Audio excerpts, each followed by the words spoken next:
Hey everybody, it's Glenn McCormick here with the Justin Haver Real Estate Team eXp Realty. Wanted to give you sort of a mid-March update, what is happening in the Calgary real estate market. Tons of news out there, really hard to avoid no matter which app you're using on your phone, what channel you have on TV. It's nuts, right?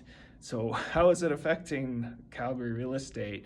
Well, you may see a lot of news that sales are down, and they are year over year right now. Just so far this month, we're about 22% down in sales. Could be worse, right? We've seen worse.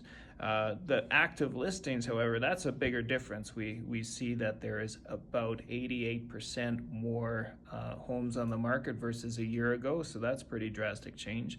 Prices are up still from a year ago, and you know what? One thing is that prices are starting to inch up a little bit, because where we left off was last year. At the end of June, we sort of reached the peak for the Calgary real estate market for all property types. The benchmark price was the highest.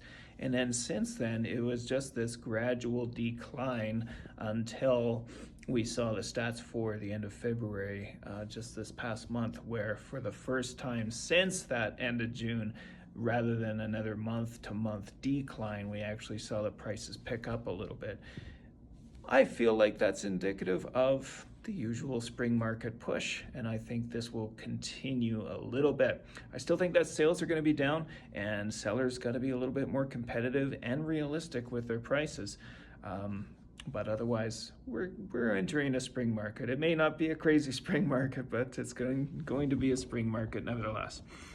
Bank of Canada dropped their interest rates. I remember not too long ago, it felt like at every turn I was very upset with the Bank of Canada raising the interest rates. Those days are gone. Now I'm thankful for them to lower them. There's enough high cost of living, so let's make it more affordable if we can for buyers out there, right? Buyers are timid. That's what I'm feeling. I've got a bunch of listings out there.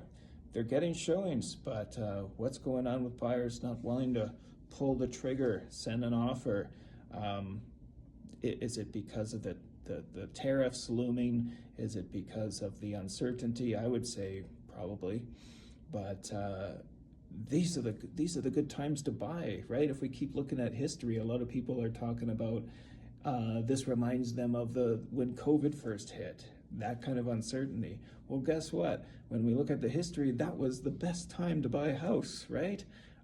Because we know that once people are over a little bit of uncertainty and they know what the expectations are, yeah, sure, it might cost more at the grocery store and restaurants and probably a lot of other things. But if people are a little timid and afraid, I mean, that's usually a good time to buy a house. And by the way, the interest rates are pretty good right now. So anyways, that's my thoughts right now, mid-March, where we are in the Calgary real estate market. If you're thinking of buying or selling a house, reach out. Glad to help.